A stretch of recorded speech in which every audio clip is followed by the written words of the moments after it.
Well, I did this last year. I think it was around a meal. I don't think anyone was ill afterwards, so they said, well, bring him back, see what he can do. He's got a new job. It is week 11, day 1, but who's counting? No, it's fine. And for the first time in quite a while, at least the last 11 or 12 weeks, you're not going to get a little promotional piece on the Sloan Consortium, but if there's anyone who would like to chat, I'm going to be here at least through tomorrow night, so more than happy to talk to you about the Sloan Consortium.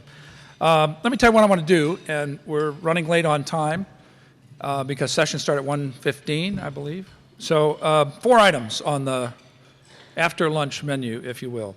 I want to revisit some of the things that I talked about last year, kind of an update.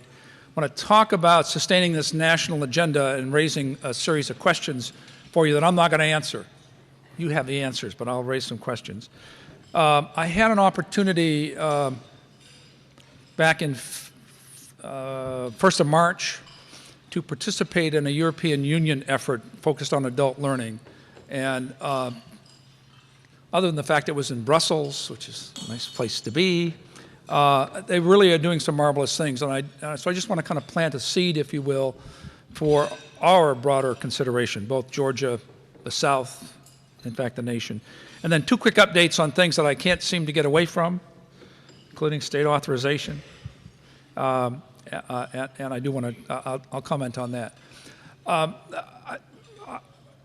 should have said thank you again for the invite. It's always good to be with you, and I am amazed at the effort and the progress that the great state of Georgia is making. And I, as a Georgian now for 14, almost 15 years, and still a Georgian, the beauty of operating a virtual organization, this is really impressive.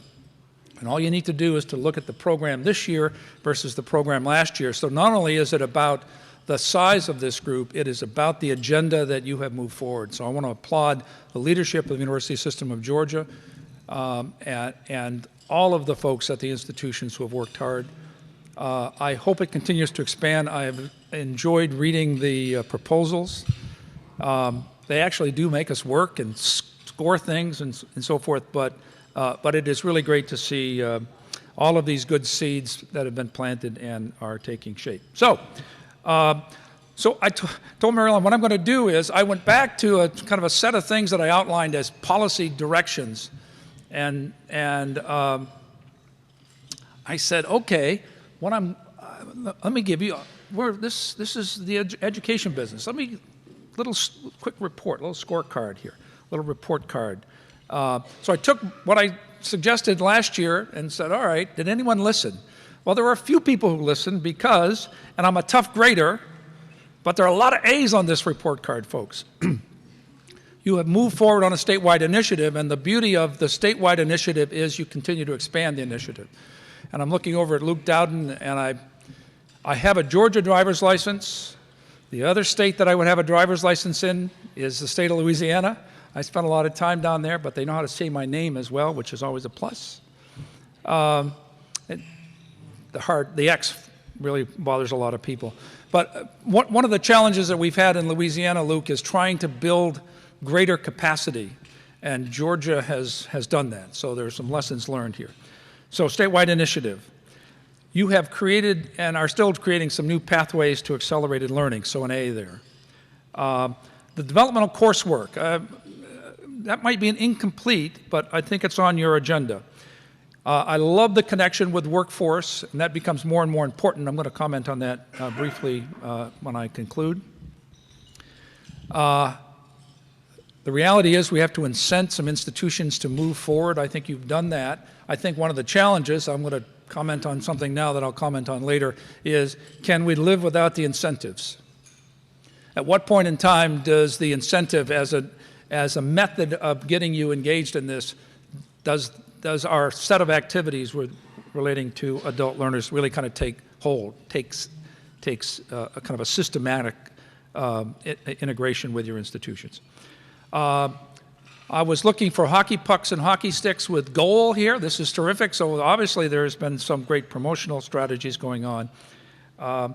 And the agenda is heavy with competency-based, dealing with the military and the like, and I think that is clearly where we need to be, and there's a lot more work to be done on that. And if there was a secret potion and formula we could give you, we would, and everyone would be doing it, but it's not, we're not there yet. So, this is a little bit of a repeat with a couple of new data points here, and I'm going to go through these quickly to revisit this challenge in Georgia. I'm a Georgian, get high marks for access, still is the case, but we have been access-oriented and not results-oriented, the results being the awarding of a credential. And so we're below regional and national averages on 6-year graduation rates. They're getting better, I'll show you that. And we need still a significant level of increase in the number of awards that are offered. A lot of different ways to do that. One of them is this initiative that you have underway, and it's broadening. Another is we just need to do a much better job of those who we bring into our institutions getting them through. I've said this is not in my lifetime, probably not in most of our lifetimes, this is the one market in education that we could dry up and could go away. In fact, we could shift gears away from adult degree completion to just serving adults. That's the European model. I'm going to get to that when I conclude.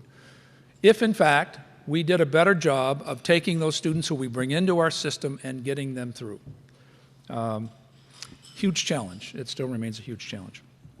So, SREB, as you know, the little note there, that's still my DNA. I'm still kind of engaged with them, doing a little bit of work on some projects that this work's not supposed to get personal, but it does, and you get kind of hooked into things. And so I'm kind of trying to finish up some activities with them.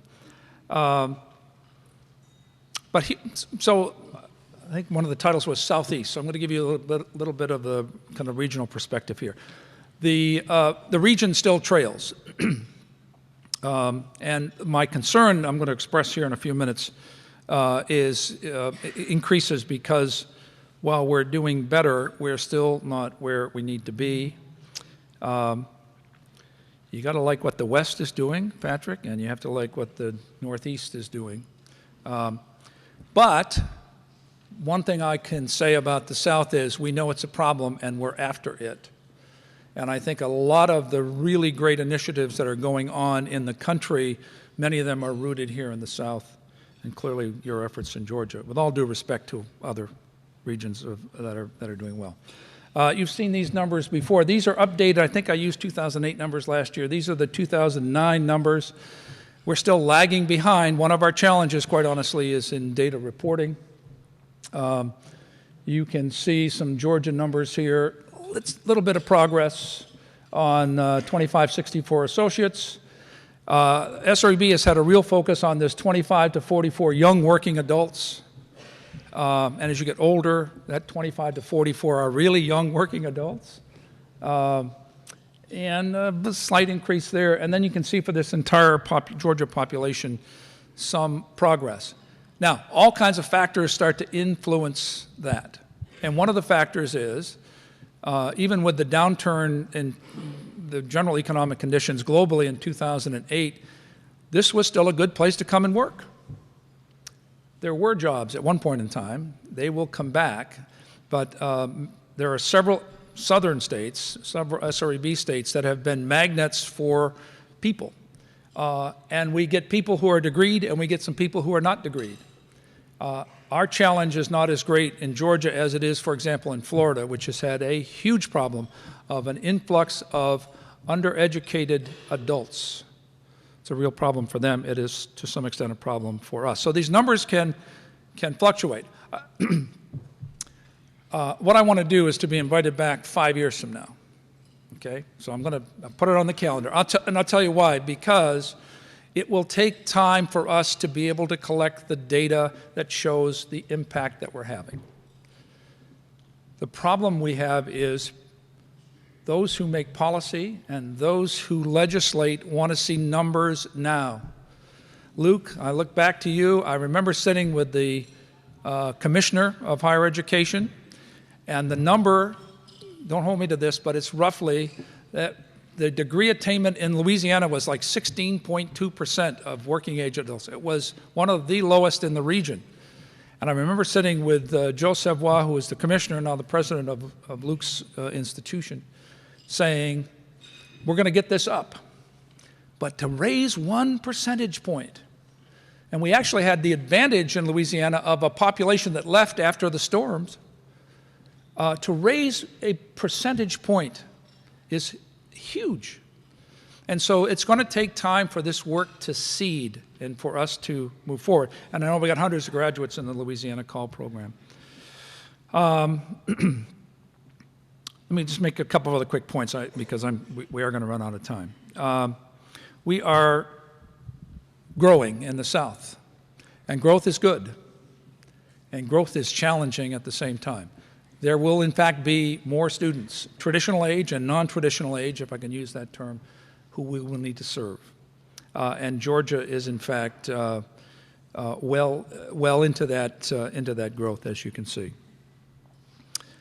But changing demographics, if I don't leave you with any other point, I want to leave you with this point, because the demographics of the region are changing dramatically, and when you look at our effectiveness in terms of degrees and degree completion, particularly with Hispanics and African Americans, it is not good, and that is the growth in the population. So one of the things we, in fact, need to take another hard look at is what are the strategies we're using and how do we reach our minority populations who continue to be where we are growing. Look at what's happening by 2019. And then look at that last bullet. 20% of our graduates in 2019 will be Hispanic. Give that some thought. But work remains. On the rise a little bit, not rising fast enough. That's why we are here. That's why you are doing what you're doing. And that's why this takes on such significance. And will continue to. So we've had increases since 2000. So there are things happening that are positive, but still much more work to be done. And now I want to tie those two strands together and then kind of quickly move on. Check out the data on what we have done here in Georgia. Our success rate, if you will. Now combine that with the couple of slides that I just showed you about what's going to happen by 2019. And there's the challenge. There is another challenge. Marilyn, we're going to put that on the list of challenges that we need. The fastest growing population in the United States had the lowest percentage enrolled in college. And I would probably say they probably have the lowest number of students who started and didn't finish, who are now 25, who become adults, who are now part of the target audience that you and we are all about. So I'll let you think about that a little bit. So SREB's continuing focus. So I put my old SREB hat on. I don't have my SREB tie on today. Still a full court press on completion. It has 3 components. We need to do a better job of preparing our young people for college. Easily said, difficult to do. Difficult to do. Once we get them in college, point I made earlier, keep them there. I've used the analogy that we need to become like the Ivy League. And reaction is, oh, well, we're not Ivies. No, but what do the Ivies do? Yes, they attract the best and the brightest, but they wrap themselves around their students. They don't want them to leave. They do everything they can to keep them there. They've set up systems to, in fact, ensure that they can keep them there as long as they can keep them there. And we tend not to do that. We tend to bring them in. If you make it, great. If you don't make it, not a problem. We'll just bring in the next crop. And you're already starting to see the impact now, the effects of that in terms of how you are being funded. And if they drop out, get them back in. I've done some work with high school dropouts. And the focus of that was really trying to get them ready for post-secondary. Can we, in fact, get them to a degree? It is a lot easier to get someone at 21 to go back and finish a high school program or diploma or GED than it is for someone who's 31 or 41 or 51. So the sooner that we intercede, the better. Okay, 5 national issues ahead. These are these kind of questions that I really wanted to pose. You're on this track in terms of the competency-based recognition, and there are good discussions going on here and good strategies that are, in fact, playing out. The challenge will be, Ellen and I were chatting about this just before lunch, the breadth of institutional engagement. I don't think we're going to get everyone, but we need to get many more than we have got. And we need to do a better job of articulating, and there's something in your set of principles that talks about we're not giving credit for experience, we're giving credit for what someone can demonstrate a competency in. And I think that clearly is the way to go. Are we ready for edX, Udacity, Coursera, a dozen others that are probably on the drawing boards, and badging? So what happens when that student comes knocking on your door at Valdosta State, Jerry, just picking on Valdosta State for a moment, who says, I've just completed a course at MIT through edX. What are you going to do for me? Now, I didn't pay they're not giving me the credit, but I've got good stuff here, Jerry. What are you going to do for me? How does that fit into, in fact, any of the activities that you're now engaged in with prior learning assessment? Do we need to be thinking about, in the prior learning assessment community, I'm looking right at you, Judy, as I'm talking about this, my dear friend Judy. Do we need to be thinking a little bit differently about these kinds of activities, the edXs of the world? And I've got, just as a quick aside, which is kind of fascinating, one of the members of my board is the Chief Information Officer of Harvard Business School. So I'm kind of getting this kind of ground level view of what's going on with edX, $40 million. They'll have their first 20 courses out this fall. We're going to spend time working with them on faculty development. So are we ready for that? Can we develop and produce more cost-effective models? I think we're really going to be pressed on this over the next several years. Tuition and fees are not going down, but can we come up with some different strategies? I'd like to link Bullet 3 with Bullet 1, actually Bullets 1 and 2. There is a method, there is a strategy that can lower costs. And we need to be sensitive about costs. And I know a lot of the work at Cale, we spend time on Learning Counts, trying to come up with the right model. We need to be doing more of that kind of activity, more of that work. But we are going to be challenged to produce more cost-effective models that allow students to complete, adults to complete, all students to complete. Can we compete in this competitive market? I'm struck by not only the for-profits in this country, and I've seen all kinds of ads just being here for the last 12 hours from institutions. There's a lot of competition that is not coming, if you will, from within the system, and also internationally. They're lined up ready to attack the U.S. They might want to attack the U.S. on a lot of reasons, but academically, they see a market. One of our challenges, let me go back to badging quickly that I wanted to comment on, is this. If we do not step up as institutions, as systems to recognize badging, what I said to Mary Ellen, we might start our own business and we'll recognize badges. And all we need to do is to not sell you in the academic community, we need to simply sell the business and industrial community. And what we're hearing from them is, when they've been asked, look, if you've got a badge in a particular area and it's a legitimate badge for a skill that we need, that's as important as a degree. Now, I'm not suggesting that we run off and not get out of this business, but we need to be sensitive to what is happening with badging. And then finally, can we sustain our efforts? We're riding on this wave of interest from the national foundations, from the government, from a whole lot of folks. There's been money out there that we've been able to get our hands on to support these activities. But that will change. Agendas will change. Foundation strategies will change. Have we done enough? Have we moved this into the environment where it will take hold and can run on its own? I think we're well ahead of that here in the state of Georgia. Okay, let me finish up with a couple of things on the European Union. And I'll not get into the politics of socialism. I'll not get into whether or not my euros are still good. But I do want to comment on what I think is an interesting twist on what we're doing in this country with respect to adult learning. Our focus is on adult degree completion. Their focus is on adult learning.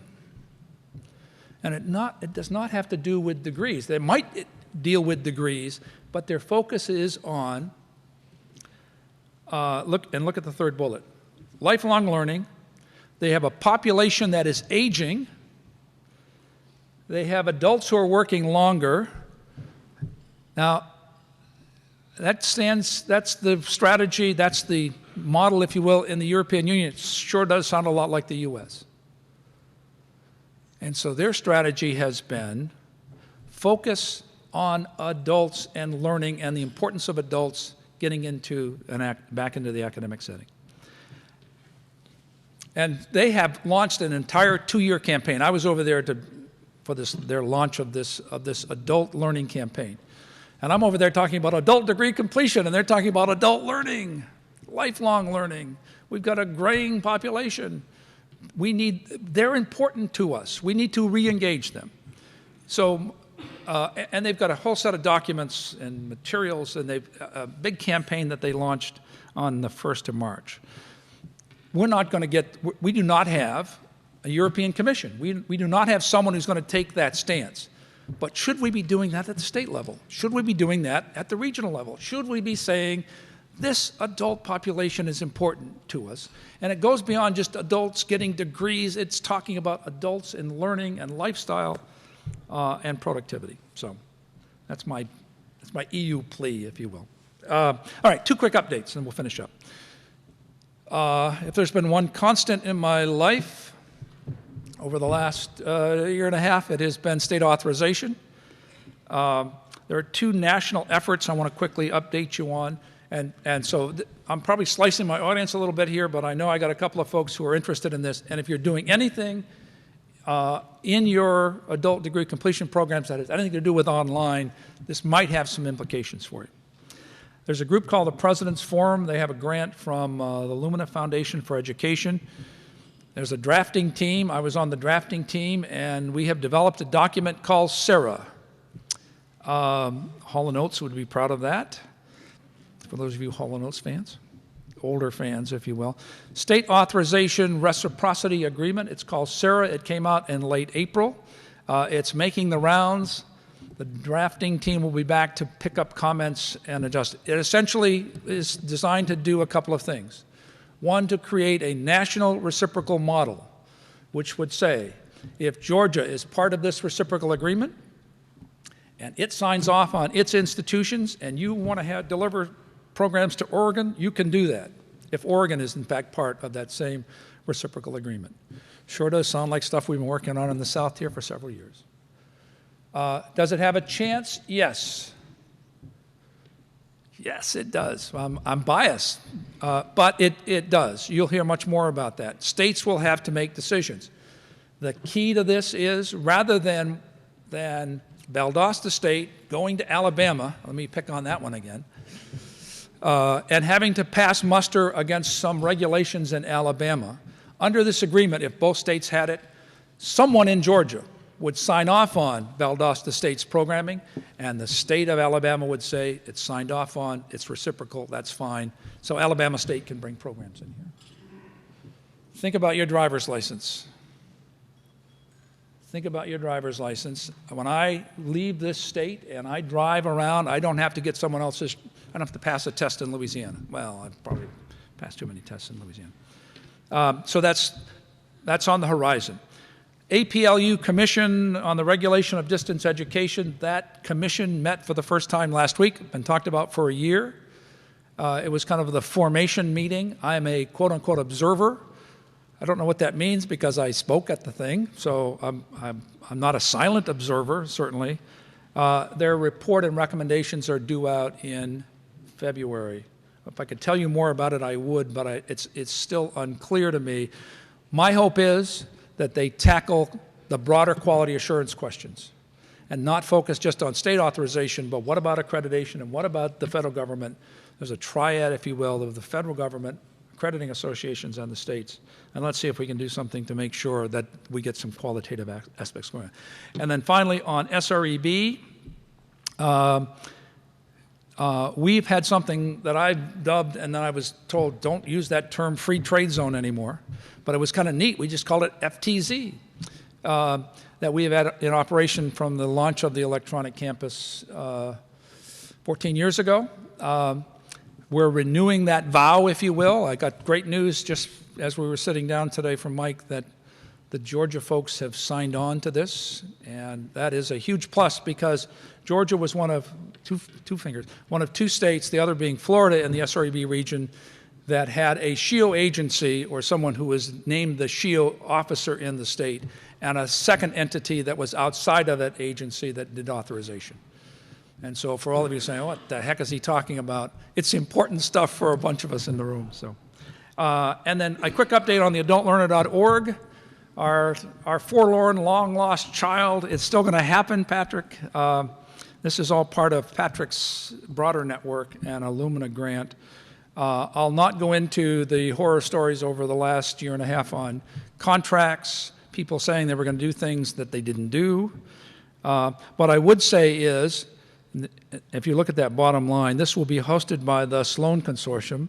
Didn't this guy just move to the Sloan Consortium just 3 months ago? Yes, but this deal was struck long before this was a twinkle in my eye in terms of doing this. So the intent was that we would shift it, in fact, over because of the national focus of the adultlearner.org. So stay tuned. We will get this, in fact, launched. So let me stop there. That's the new email address. If you don't have it, if you send it to the old SREB address, Mary Larson will pick it up and get it to me anyway, so you're covered either way. I hope that I have given you some additional nourishment to your luncheon, food for thought, and I'm going to be around for the next couple of days. I know we don't have time for questions, but would be more than happy to engage in whatever discussion and questions you might have. And with that, again, thank you very much for the invitation.